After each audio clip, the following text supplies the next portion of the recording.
नमस्कार, मी स्नेहल चौधरी. आपण पाहत आहात एलएस मराठी. पाहूयात काही महत्त्वाच्या घडामोडी. जगातील सर्वात वेगाने विकसित होणारी भारताची अर्थव्यवस्था.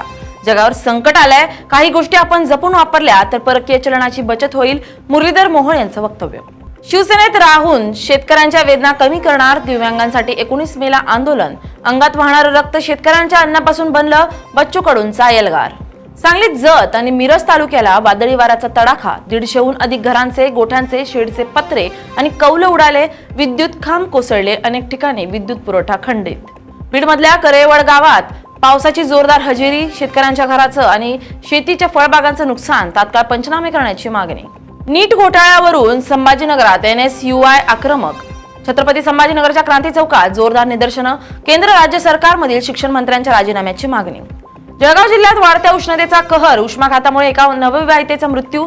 जिल्ह्यात उष्णतेची तीव्र लाट. प्रशासनाने केला येलो अलर्ट जारी. शिरूरच्या रांजण गावात एसटी बसची गॅस टँकरला जोरदार धडक. महागणपती मंदिरासमोर भीषण अपघात. कोल्हापुरात कवठे गुलंद नृसिंहवाडी मार्गावर भीषण अपघात. स्कूल बस आणि क्रुझरची समोरासमोर धडक. अपघातात 2 गंभीर तर 4 किरकोळ जखमी. नवी मुंबईतील पाम बीच मार्गावर मध्यरात्री भीषण अपघात. भरधाव वेगातील दुचाकीनं कारला जोरदार धडक दिल्यानं 1 गंभीर जखमी. या होत्या काही महत्त्वाच्या घडामोडी. पाहत रहा एलएस मराठी.